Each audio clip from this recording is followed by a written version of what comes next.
Hello and welcome to True Crime Diary, a light-hearted podcast on a serious subject. Every so often we look back over true crime stories to discuss an event that took place on this week in history. I'm your host Mark Decana, and with me as always are my friends Jed Lester. Hello. And Rue Turner. Hello. So the date we're looking at this episode is the 18th of February, and in 1949, John George Haigh led one Mrs. Olive Durand Deacon into his workshop in Crawley, West Sussex, and there he shot her in the back of the neck, stripped her body, and dumped her into a large vat of acid. Acid bath? I've done acid. Is that what we're talking about? Yeah, let's say yes. What percentage of us three have done acid? Is it Definitely 66? less. Yeah, it's definitely less. 66? It's definitely at least one. 1%. Oh, right. Yes. It's at least 1%. I would imagine that this is a different kind of acid that she befell Yes. amongst. This is acid, sulfuric. You've got to get the... I'm trying to know why I'm being so by the book by it, but you've got to get the correct style of acid. Otherwise, it'll melt the ceramic or whatever bath. Yeah, well, it was an oil drum.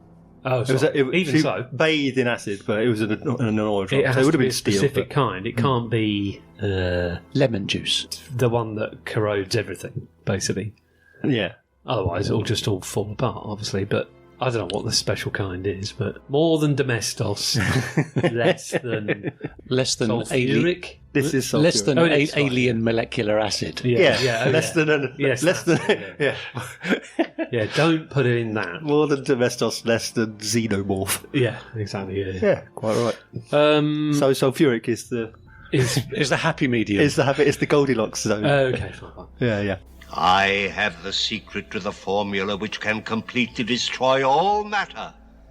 So, what had she probably hadn't done anything wrong, had she? Yeah, I mean, it's interesting that the first thing we go to is not the brutal murder, but the compound used in the disposal I'm of the sure body. we've done an acid person before. Didn't Is this in the bath? No, it's not in the bath. I've got... We did I a know, bath. I'm thinking of brides in the bath, but I'm convinced we've done someone disposing of bodies by putting them in baths. Did Dennis give it a go? Dennis? No, he must have he done. very specifically kept them, didn't That's true. Drown them in the bath and warm them up in the bath. he? And warmed them in the bath. Oh, He did burn them in the garden I say, when they got He must too have done. stinky. well, His whole point was to kill Keep. people to keep, right. not to dispose of. Well, anyway, I'm sure we've done a... I think that in H.H. Holmes there was Yes. talk of him having acid in the basement for disposal. Okay. But I mean, it wasn't the main.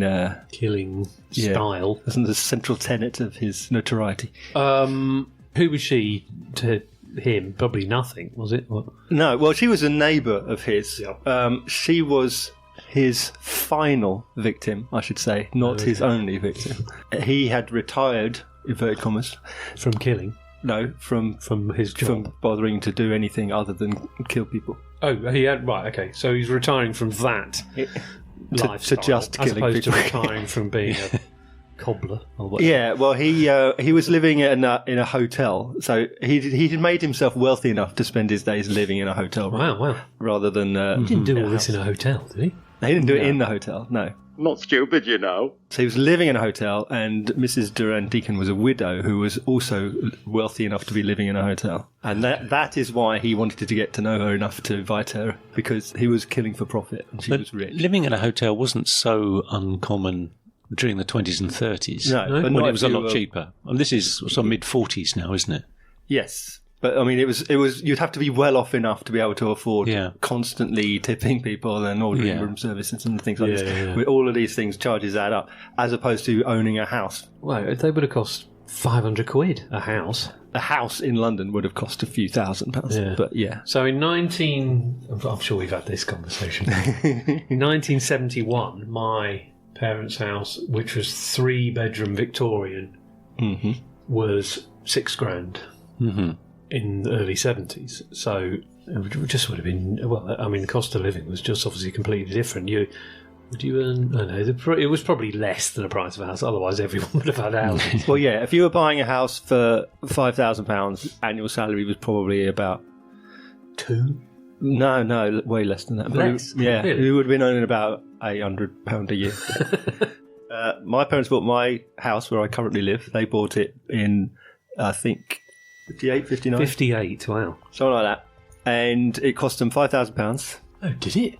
Yeah, it's a 3-bedroom semi in the suburbs. Was there a working airport at the time? It was a London airport, but it was tiny. My dad would have been earning about £30 a week at that point. Gosh. 30 quid. But also, when they bought it at £5,000, they would have been paying 25% interest. Yes, they were ridiculous. Interest rates were a lot higher. Have you got any anecdotes about how much your parents' house was worth in 1964? No, actually. God for that. But I did know that the average working salary in 1945 was about £4.16 a week, which is about £4.80. So in the 40s. So call it a fiver times 50 for annual salary is two and a half. Wow. £2,500 annual salary. Sounds quite a lot, actually. It's quite a lot. I mean, I don't know what the disparity was 5 between... times 50 weeks is... Oh, so it's not £2,500, it's 250 quid. Yeah, 5 times 50 quid. Yeah. Yeah, 250. Oh, right. So that's more. Yeah, 50 I thought it weeks was times hundreds. I 5 thought, quid. geez, that's Yeah. £2,500. That sounds like a fuck lot of money. No, yeah. Yeah, Right, 250. £250 £250 a year. Yeah. Wow. Every time it gets harder. Money. We can't keep doing this. So £250 a year annual salary, and we're talking about houses that were worth... Say in this 5,000. example, Yeah. in this particular example, her house would have been about £8,000. Wow, it must have been massive. Exactly. So the mansion. It was just in London, so it was a more costly. But she had retired to live in this hotel. Yeah. She'd retired from life,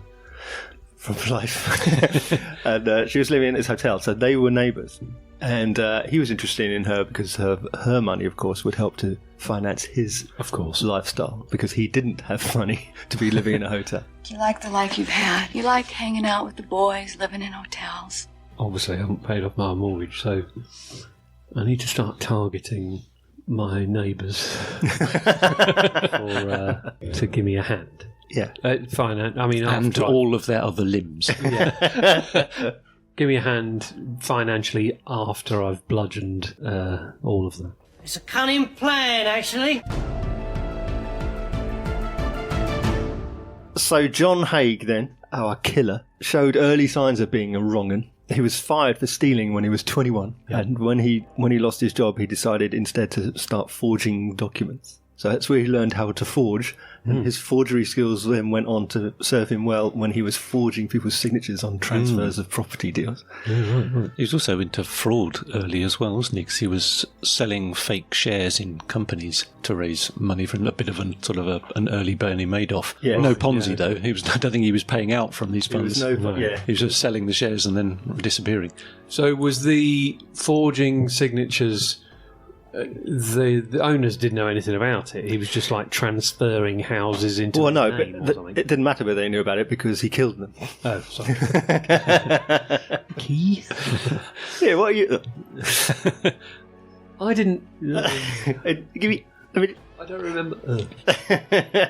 Right. Oh, okay. All right. He could have just done the forgery if he hadn't... And mind you, they would have known. They would have noticed if someone had moved into the house. House. Yeah. Who are you? Right, yeah, okay. So now he was a little bit estranged from the family, who were very conservative Protestants. He said that his childhood was terrible because of his upbringing, but I think that might have been to strengthen his defence case. He got married in 1934, but they split up because he went to prison for fraud. Yep. And then she put the baby that they had together up to be adopted. I was going to say up for sale. Up for sale. Boy for sale! Boy for sale! So basically, Haigh was then isolated from his parents. Obviously, his wife left him, and his child has gone. So because he was in prison. Because he was in prison. Right. Yeah. Okay. So in 1936, he moved to London and became a chauffeur to a man named William McSwan, who was he ran a bunch of amusement arcades. Yeah. So he was quite well off. Yeah, was in the gambling trade. Hence he needed a driver. Hence he had a driver, yes. Yeah. There's a lot of money in small change. Yes, yeah. What do penny arcades do now? Now that no one carries cash? Do you like Dispense just cash. touch your phone at the door and get tokens or something You go like to that? the little guy in the booth and say, Oh, really? give me some cash. Yeah, I know what you mean. Or they have change machines where you sort of you beep and all like Yeah. coins come So you get all the coins, and then presumably you give all the coins back and Yeah. return it for a. There must be tokens or something. QR code. Yeah. You get paper tickets 'Cause you're not that you gonna trade in for a Power Ranger. You're not going to come away with bags of 2p's. are No. you? If you do, then you're a fool. Yeah, because back when we were kids, you get given a 50p piece, and you Change go it and up. you change that down for 2p's and 1p's. Yeah, and lose it all. Yeah. But it doesn't matter. No, because you'd had half an hour of great fun. Yeah, or you did win a pound in 2p's, and Yeah. then you'd be lumbered. Then you just chuck it into the trough at the Oh, end, sorry, yeah, and a yeah. pound coin would fall out the bottom. crisp pound note. That's true, pound note, no pound coins. So, but yes, you're right. There's money in whatever you said, small change, mainly because the people flock to that racket. Penny arcades used to be really popular. That's true, especially the seaside. Yeah, People were desperate to be parted from their money, yeah, Yeah. and chips. parted from their chips. Yeah, Yeah. by pigeons, By seagulls. seagulls. Haigh has now seen a taste of what it means to have a couple of bob in your back pocket. and drive a swish car And around drive a town. Swiss car. Oh, so you mean, but from the bloke he's now working for? Yeah. Yeah, So okay. this fella, he's got money, and he literally has a front seat, Yep. driving around seeing the guy Sure. being wealthy and thinking, like a slice of that. So he decides to go into a new fraud where he pretended he was a solicitor who would sell stock shares, fraudulent stock shares, which were supposedly the properties of clients of his who had died. He was dealing with the dispersal of their estate. Yeah. Okay. He said, I've got offices in London, in Chancery Lane. We've talked about the solicitors in Chancery Lane area.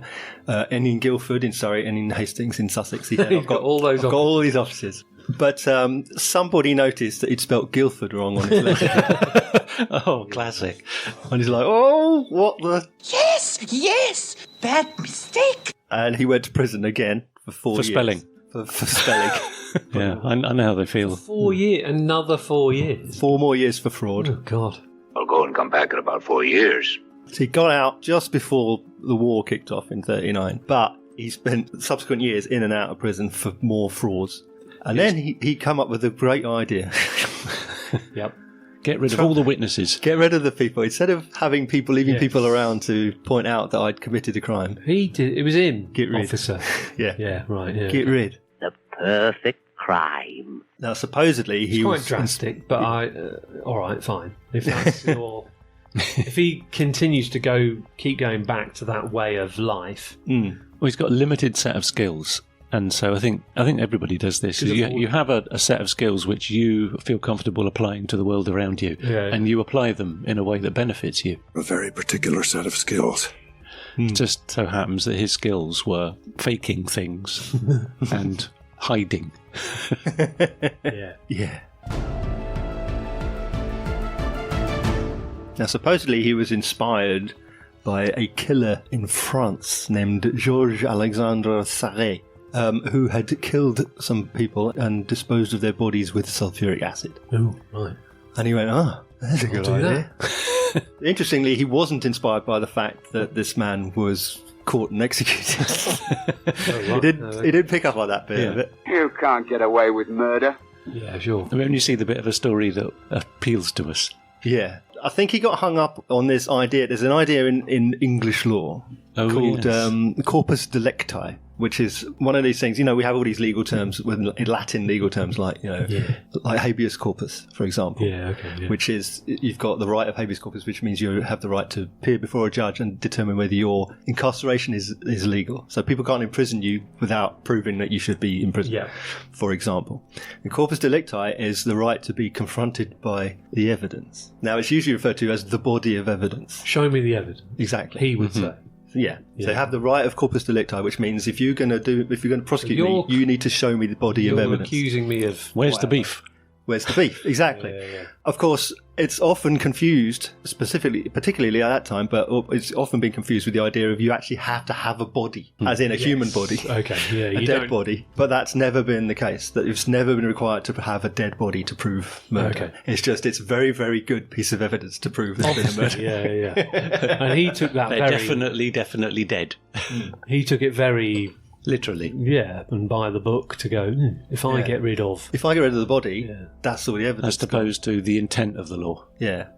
No one can, if I ever get accused of a crime and they say, well, you murdered so-and-so, it said, well, they disappeared. I haven't, there's no body. I haven't done anything. Where is it? Where are they gone? Like your wife. For example. to name but one. Too soon. Well, there was an example, I think it was in the 17th century, where like 3 people were executed for murdering a man who then turned up. Oh, God. They were just turned up later on. Hi. All right. Yeah, I was. Everything all right? I went away. Remember me? He just, literally, it was just months of trial, and 3 people were hanged for the murder of the man. And then, like a year later, he just said, "Yeah, I was abroad. I've just come back." Yeah. People think that because of cases like that and this Latin phrase that you have to have a body, but that's not the case, as Haigh found out to his detriment. Now, wait a moment, I'm all confused. Who am I? When he got out of prison in 1943, again, he joined an engineering firm, and he completely by chance he happened to bump into William McSwan in a pub. His old boss that he used to drive for. And hello, mate. What are you up to? They're all chummy and friendly. Still on the pennies game? Need driving anywhere? Yeah. So they got chummy, they got friendly, and Haigh met up with McSwan. He met up with his parents, and they were all chummy and friendly. Nice, chummy. Very chummy. Yeah. And then on 6th of September in 1944, so the following year, McSwan suddenly disappeared. By the way, how old is he at this point? In 1943. Awful. And second question. Because he's been in and out of pris, does that mean he can't serve army-wise? No, that doesn't. Not mean at all. That. No, Okay. It doesn't mean that he seems to doesn't have, mean he can't. So. He seems to have bypassed what is going on in the world, obviously because he's in prison. But at that point, he hadn't been called up. But I mean, he wouldn't have been called up because he was in prison. But then, when having been released, he would have been eligible to be called up. But hadn't. Yeah, because he was 35 years old. So they don't go, all hands on deck. Everyone, let them all empty out. the prisons. Yeah, exactly. And put them in uniform. So they don't do that. But the second they do, they're out. They're classed as sign him up, but as opposed to, no, he's a naughty boy. We don't want him. Frontline. Yeah. Well, in fairness, the Germans did that. Really? Did they? They got prisoners and put them in uniform, gave them guns, and sent them off to fight the Russians. Yeah. They had everybody. They had the sick and the dying at one point. Right. So, Gosh. But that's what happens, isn't it? When you're losing. So McSwan disappeared. McSwan disappeared. McSwan disappeared. Newfound best friend McSwan has now gone. McSwan gone. Yep. Haigh told McSwan's parents, that he now knew quite well, that he'd gone into hiding to avoid the call-up for service, to going to fight the war. Something tells me that wasn't true. You're an extremely astute fellow. We can stop pretending. McSwan had been collecting rent on his parents' properties. That's what he had been doing for a job at that point. Yep. So Haigh moved in to McSwan's house with McSwan's parents and started collecting the rent for them on his behalf. It's fine. In his absence. I'll do it. You sit yourself there. Put your feet up, relax. I'll take care of it. I'll sort this out. Oh, thanks very much. What's he called? George. Thanks very much, George. Oh, isn't he nice? Yes, he is. Hilda. Right, okay. So that was a very nice thing for him to do. Well, yeah. Yeah, what a lovely bloke. I am nice man with happy feelings all of the time. I'm sure that the idea behind collecting the money on their behalf does mean that he ought to give it to them once he's collected it. Oh, yeah. Oh, yeah, he did. He collected the rent for them. Okay. He did that. He didn't collect their rent for him. No. It was very above board okay. for that bit. Obviously, they paid him to do that. He was an honest murderer. Yeah. They paid him to do. They paid. Right, He took up the job that McSwan had vacated. So he was collecting the rent, giving them the rent. They pay him, all great. He's living in his house and going, "Oh, I'm living in a plush house. I've got a big house with those. This is all right. Plus, I've got all McSwan's money because weirdly, he wasn't hiding away in Scotland to avoid military service. No, not at all. No. It turns out. You're joking. Funnily enough, it turns out that Haigh had taken him into a basement in Gloucester Road. Yeah. Where he'd beaten him to death with a lead pipe. Oh, God. And he dissolved his body in a 40-gallon drum of sulfuric acid. And it all dissolves, see? It's illegal to kill swans. What is it to eat them? Eat them. It's probably both. You can eat them if they're alive. Yeah. It's fine. Yeah. Sushi, swan sushi. Swan sushi. You could just have a leg or a wing. Like a drumstick. Is that true? It's illegal to eat. I think it is illegal to do anything to a swan. Only mute swans. And I don't mean ones that can't talk. I mean the breed of swan. You never said a word. Never right. Okay. What's the difference? There's different breeds. Like there's different breeds of duck. Colour. There's different breeds of swan. The mute swans. All mute swans are owned by the Crown, and then the other swans aren't. But everyone thinks that they are. Yeah. Is that like panda bears? Yeah. All panda bears in the world. All panda bears in the world are owned by China. Is that true? Yeah. That is in all of the zoos in the UK, they're all rented. They're all borrowed or rented. When you say they're rented, when you say all of the zoos in the UK, there are no zoos in the UK that have pandas. There were. There was one, which had to give them back. Yeah. was it last year or this year? Wasn't it? They went back. Yeah, from Edinburgh Zoo. Yeah. Really? There's none in London Zoo. There's no pandas anywhere in the UK. Whipsnade. Are you going to name every zoo and safari park? Could we rent a panda? From China. Probably. Hello, China. Given enough funds. Yeah. I don't think. Is that how it works? You rent a panda? Well, it's part of a... Yeah, basically. You never guess what? Someone's... I rented a panda. I think you have to be a world-renowned zoological organisation in a country that has a political reason to connect with a trade deal with China. You can't just... Long leat. It's not just a drunken act on eBay one night. Yeah. Oh, shit, a panda's getting delivered today. I've hired a panda. I think it's very much... I mean, you could sponsor a panda in the way that you might sponsor a child in Africa. Pointless. I mean, they are. Who says pandas are pointless? They are pointless. He says they should have gone extinct a long time ago. Yeah, Chris Packham. We only keep them... Massive environmentalist and animal lover and knowledgeable on millions of things. He hates pandas. He hates pandas because he's like, this is ridiculous.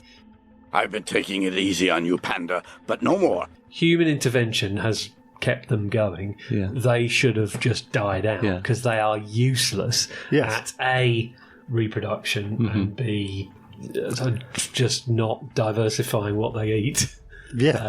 And their ability to live whatever.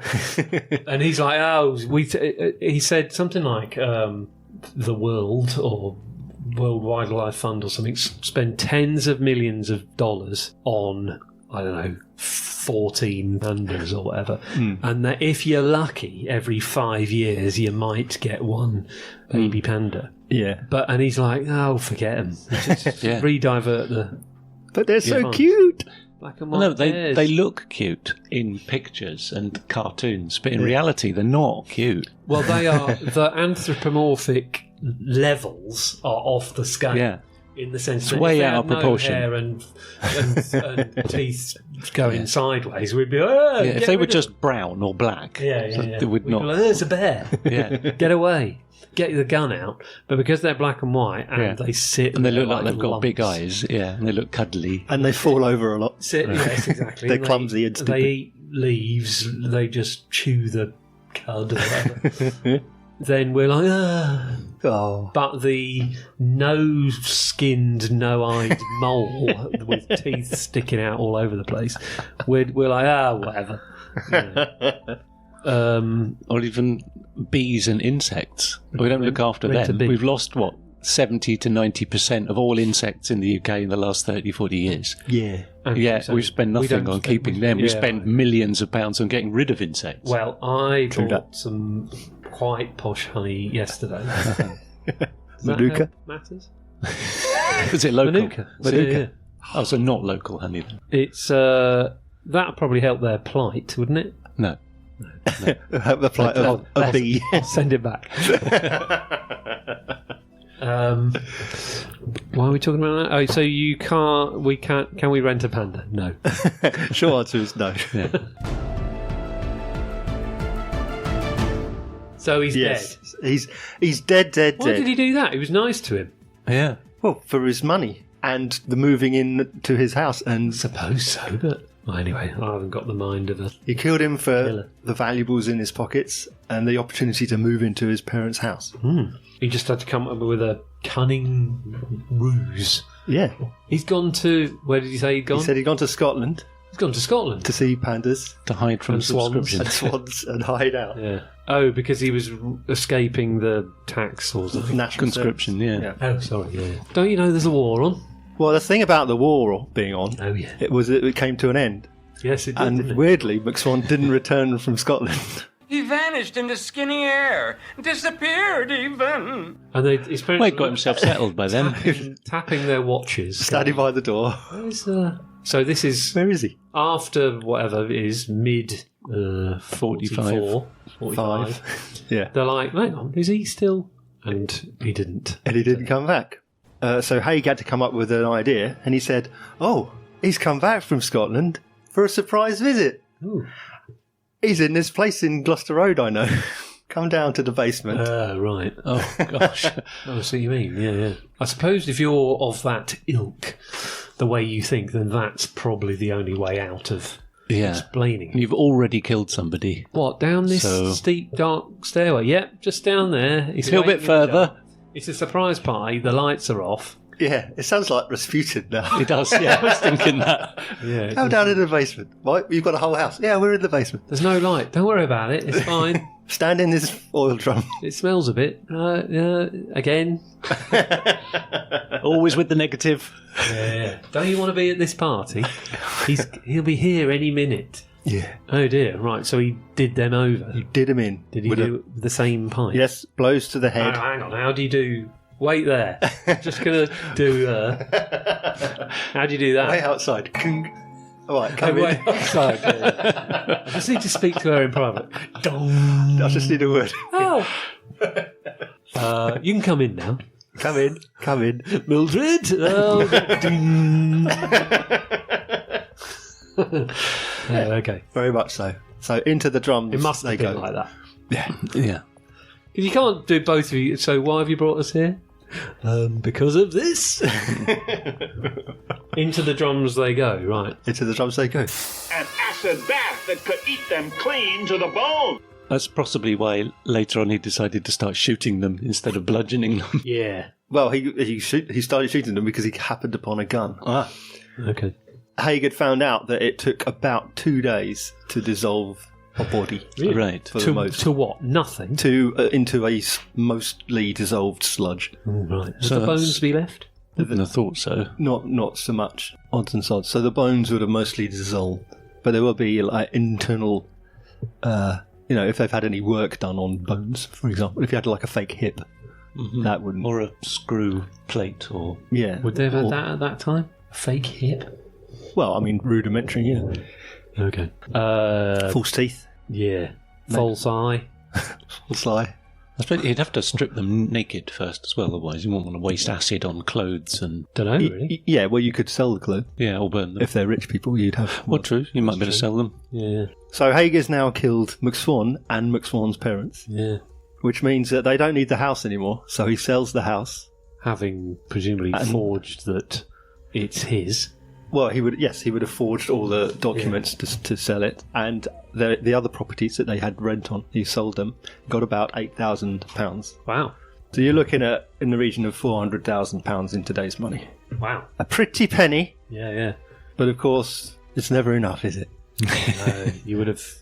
You could have retired then, couldn't you? You could have retired then happily. Yeah. But of course, he was a gambling man, Yeah.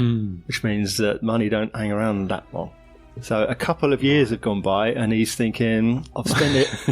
I need to kill some more people and get some more money." Oh, okay. Oh dear. Now he got to know another couple named Archibald and Rose Henderson, and he got to know them by they were selling a house, and he kind of came round as a prospective buyer, came around all friendly. He got to know them. He told them that he played the piano a little bit about his background. They said, "Hey, come play piano at a party we're holding."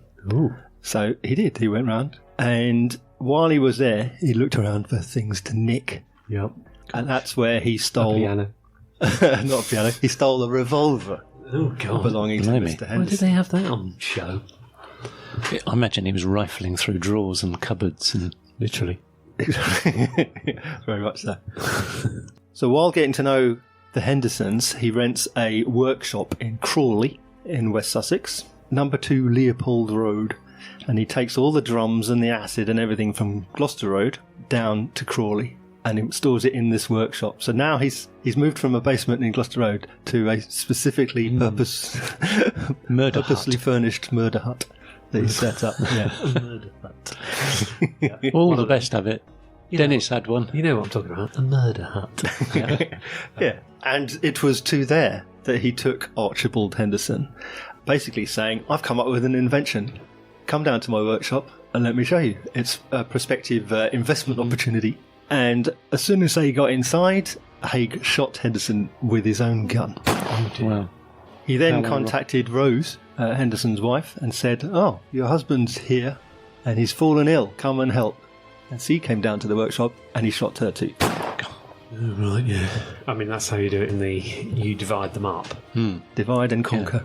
Yeah. Don't shoot me! That would be the other one who you're shooting. By the way, there's gunfire going off in his workshop. True. But it's a murder hut, away from things. I don't know, there are houses all around it. Are there? Yeah. So I don't know how you hide that. Well, he would have, presumably thought of this during that period. People know what a gun sounds like. Yeah, sure, yeah, and it's not as loud as it is. They probably just said, "Keep it down." Yeah, popping champagne. Probably thought it was a car backfire. So he dissolved them in the acid drum, and away they went. You should have stayed in London, my friend.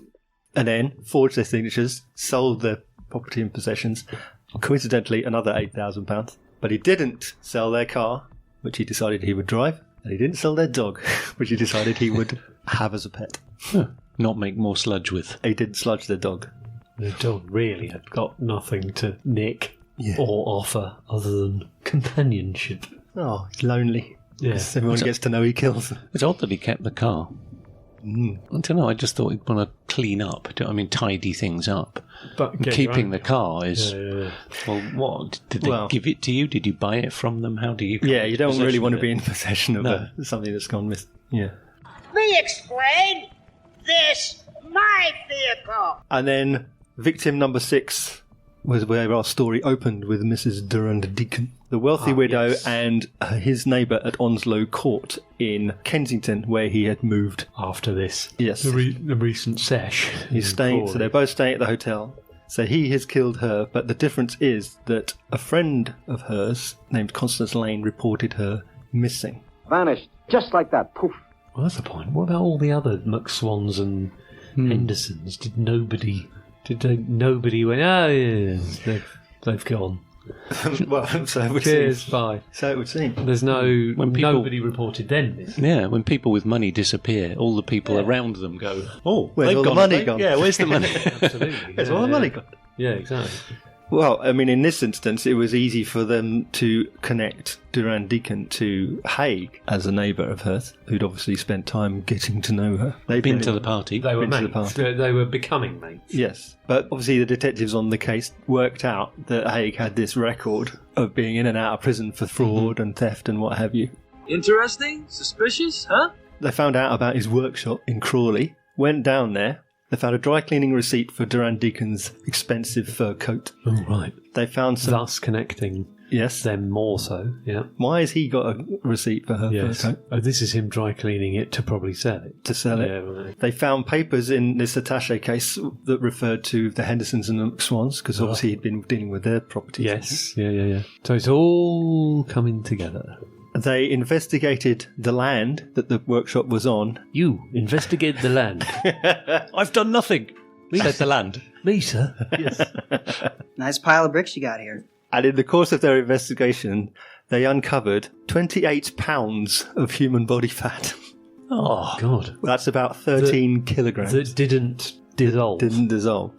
So he just left it there. When he was at Gloucester Road, there was a drain, which he poured the waste into the sewer system. But there wasn't a drain in Crawley. Into the sewer system. Well, once it spent 2 days eating a body, it's not sulfuric acid anymore. Oh, right. It's just a black sludge. Yeah. Right. Oh, okay. And once it Which got will directly into smell the sewer, it would have been sufficiently And it will dilute. stink of rotten eggs. Yeah, of course. Yeah. But of course, there's no drain in Crawley, so he just dumped it on the land It's a behind their poor workshop. choice of murder hut, isn't it? It's a poor choice. I'm going to boil people. Well, not boil, but I'm going to turn people to sludge in bins and leave it. That's it. I don't need anything else. I just need bins and a hut. I don't need a drain.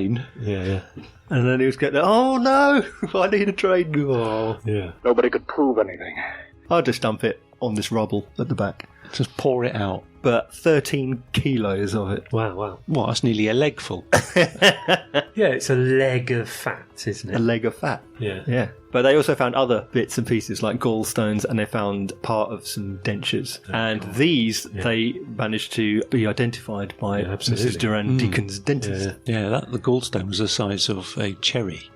Is it? Yeah. And Just of a reasonable size for a gallstone. So medical records, dental records picked up on these for Duran Deacon. So he got nicked. Right. The interesting thing is that while he was being questioned, Haigh asked the detective what the chances were of being released from Broadmoor. Broadmoor, for those who don't know, is a high security hospital for the criminally insane. Is that where he was initially sent? No, this is during his questioning. So he is opening up. He is now considering whether, obviously considering whether to put in a plea of insanity. Yes, of course. Yeah. So if he pleads insanity and gets insanity, what then are his chances of getting better and getting out? Yes, exactly. Okay, yeah. I think to choose to plead that, considering what he'd done. I think he'd have a good case of trying to persuade that. I mean, it's a bit too planned out to be. He's insane, yeah, but you did this, and this. If he was just this flailing nutcase, then it'd be easier. But it's so gruesome that you could entertain the fact that, I'm insane or whatever. Yeah. Well, what you've done there is you very unquickly unravelled once again the flaw in his plan. It was clearly premeditated and planned out, and obviously done for profit. For a few paltry trinkets. A madman can plan. Yeah, they just a bit madder. I think it's too. I obviously just suggested that, but they thought, no, hang on. Presumably, the law said this is too intricately mapped out to be that for you to be a nutcase. Yeah, is that the case? Yeah. Well, the defence argued that he had some sort of paranoid mental state because they said the fact that he is so dispassionate and indifferent to the crimes he's committed proves that he's clearly mental. Yeah. Okay. But the prosecution said malice aforethought is in operation because he's planned where it's going to happen. He's got in the acid and the drama and he's organised it. So he hasn't Otherwise, you could say that about any gruesome thing. I mean, because the crimes were so horrible, he's clearly mad. Yeah, you could argue that anyone who commits any kind of gruesome crime mustn't be right of mind. That's what I mean. Can't be. Exactly. Yeah. Okay. So he tried to say he said he drank the victim's blood. He said that he had dreams about blood all his life, and he tried to explain all these weird dreams he had about. Okay. I don't suppose anybody asked him to explain the absence of any blood storage because it just would have dissolved or whatever. I mean, it was obviously you got any blood? Horse feathers. I'm not prepared to pursue my line of inquiry any further, as I think this is getting too silly. So the case came to an end when the jury, in a matter of minutes, said guilty. Extraordinarily guilty, Your Honour. Unbelievably guilty. And he was sentenced to death was he? by the judge, one Mr. Justice Humphreys, who we would know as Christmas Humphreys. Yeah. Christmas Humphreys. I remember who he's done. He was the prosecutor in the Crippen case and the Brides in the Bath case. Brides in the Bath comes back again. Yeah. Excellent. So he's now been promoted to judge. What was he before? He was prosecutor. Okay. So 10th of August 1949, Haigh went to the gallows. And he was hanged by a rope. Friend of the podcast, who has his own episode. Yes, him. What's his name? Pierpoint. Pierpoint. Albert. Old Albert Pierpoint. Excellent. Just in seconds, that would have happened. In seconds, yes. His record was, 7.5 seconds? Can I just... One more thing. Right, very good. Let him be buried with the other victims of human greed and folly. Haigh asked if he could meet Pierpoint before the hanging, just because he said the way that he walked made him look like he was lighter than he was. I think you've got things wrong, sir. Your imminent death has confused you. The governor of the museum said, he don't need to meet you to know what he's doing. It's fine. He can make the adequate provision for an accurate drop. Trust me on that. He knows what he's doing. Yeah. So he takes one little peek through that tiny hole into your cell, and he knows exactly how tall you are, how much you weigh. Yeah. Yes. Interestingly, Justice Christmas Humphreys, when he retired sometime later, he went to live at the Onslow Court Hotel. Oh, God, did he? In Kensington. Oh, God. He must have known there was a... He probably came up at the trial and go, that sounds nice. That's what I said. Yes, that rings a bell. That's very familiar. Oh, I've heard of this place. He must have known that would... If that was today, that would be massively flagged as, hang on, he's only gone and moved to... Yeah, well, I suppose it's ghoulish judge. Very, very safe now when he moved in. But well, no one was killed in the hotel. No, yes, you're right. It was just he resided. Haigh actually confessed to killing 3 other people, but none of those was substantiated. He claimed he killed more than he was being accused of. Right. But it's only an extra 3, though. It's not like he said. Only 3. Only 3 innocent people we'll never know the names of. 3 is enough to be considered a serial killer. It is. So that would have made it 7? 9. 9. Obviously, loads of coverage of this trial when it was going on, and one of the editor of the Daily Mail was actually sent to prison. Hurrah! Hey! For 3 months for contempt of court because while the trial was still going on, he described Haigh as a murderer. You mean the acid bath murderer? But of course he hadn't been found guilty at that point, and therefore he was found in contempt of court. That's pretty firm justice. Pretty good. I mean, that happens on a daily basis here. Yeah. Yeah. So. Murderer. And of course, Haigh, or at least his likeness, was exhibited in the Chamber of Horrors at Madame Tussauds wax. Of course it was. Like minutes after? Yeah. Put up the exhibit the day after his execution. Oh, God. It was exhibited with probably oil drums around him. And a gas mask. Well, no, at the time, because this is what's interesting between then and now. At the time, then you would just have the figure. Okay. You'd get their suit. Typically, you'd get the suit that they were hanged in. You'd buy that. Because that's for sale. Can you just get a difference? You actually have to have the one he was... you would often get... I mean, that was the most readily available. You're right. I know they don't need it, but I mean, no one's going to say, hang on, that's not the right suit. You know. Well, yes, but they can say this is authentic, not memorabilia, but, this is the authentic clothing of the person. Haigh selected and donated the clothes himself. Okay. We must go to that exhibition where the actual suit, where he was never mind the wax guy, is on display. What does his tie look like? Clothes do not make the man. On the contrary, it's man who makes the clothes. So, yes, but they would just have the figurine, and there would be a bunch of them in a line. So now, not that I've ever been, and I'm never going to go. But the go to go. The today you would have paraphernalia and context, wouldn't you? Yes. Now it's more about the theatre of it. Yeah. So from 1949 to 2016, yes, when the Chamber of Horrors closed in 2016, there would have been a waxwork of him there. Yeah. Then they closed in 2016 and then they reopened in 2022. There are other exhibits like victims of the guillotine in the French Revolution and other things like that. But of the criminals, the British criminals as we understand it, there's only a few.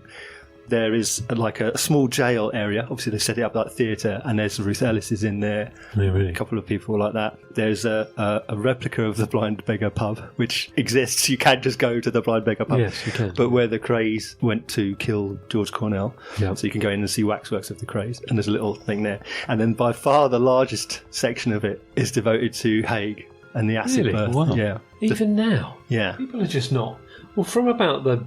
I don't know, late 50s onwards, people have been starting to not know who he is, basically. Yeah. And even now, I mean, I suppose that it's probably gruesomely set up, so the intrigue is provided by the fact, oh my god, there's an arm coming out of the bath or whatever. Well, what struck me, and this is one of the great things about this, because you go in one end of the room, you walk through the exhibit, you walk out the other end of the room, and in the room you hear the sound of like bubbling away. There's a great big oil drum, obviously filled to the brim with a green sort of looking, and next to it is a man in full apron and everything and gas mask. Right. Mm-hmm. But the thing is, of course, this is the wax museum and you can't see his face. No. So the biggest exhibit in the wax museum of likenesses has no visible likeness in it. Yeah, well, that's whatever. I'm never going to go to it and go, oh my god, I can't believe it came all this way. What a swizz. Yeah, I just see a mannequin in a gas mask. Basically. In popular culture, then, aside from Madame Tussauds, there's a 2002 ITV drama called A is for Acid about this very tale. They never made any of the other 25 follow-up films. No. Martin Clunes plays Haigh. I tried so hard to get a trailer for that, but I could not find one. Quite right, too. I would love to see that. No. I would love to see that. Wiped from everything. Okay, yep. There was a radio drama called In Conversation with an Acid Bath Murderer in 2011. And interestingly, the director of this drama and playing Rose Henderson was Louise Jameson, who you would probably best know as Leela in Doctor Who. Really? Okay. As well as other things like Tenko and Emmerdale and stuff like that. And there's also a stage play called Wax about... Exclamation mark. Wax. Wax. Which is supposedly about a meeting between Haigh and an artist from Madame Tussauds, modelling his waxwork on the basis of his live body. Although, in fact, they spent 3 hours making a death mask of him after he died. And, well, I suppose if you want the full acid bath murdery experience... should you so wish to. If you were to pop yourself along to Crawley in West Sussex, oh god, the murder hut, you can visit Sussex's most anticipated live experience. Sussex's most anticipated. The acid bath murder live experience. That's what literally. That's what it's an acid barrel escape room. It's basically an escape room. But it's an interactive event based on this story. And I'm not going. Nor am I. That's all for this time. If you want to know more about what we've talked about in this episode, Google it or something. You can listen to all of our previous episodes on our website, truecrimediary.co.uk. Please leave a review on your podcast provider if you can, or you can send an email to truecrimediarypodcast@gmail.com. My thanks to Jid and Roo and to all of you for listening, and we'll see you again on the next date in our True Crime Diary.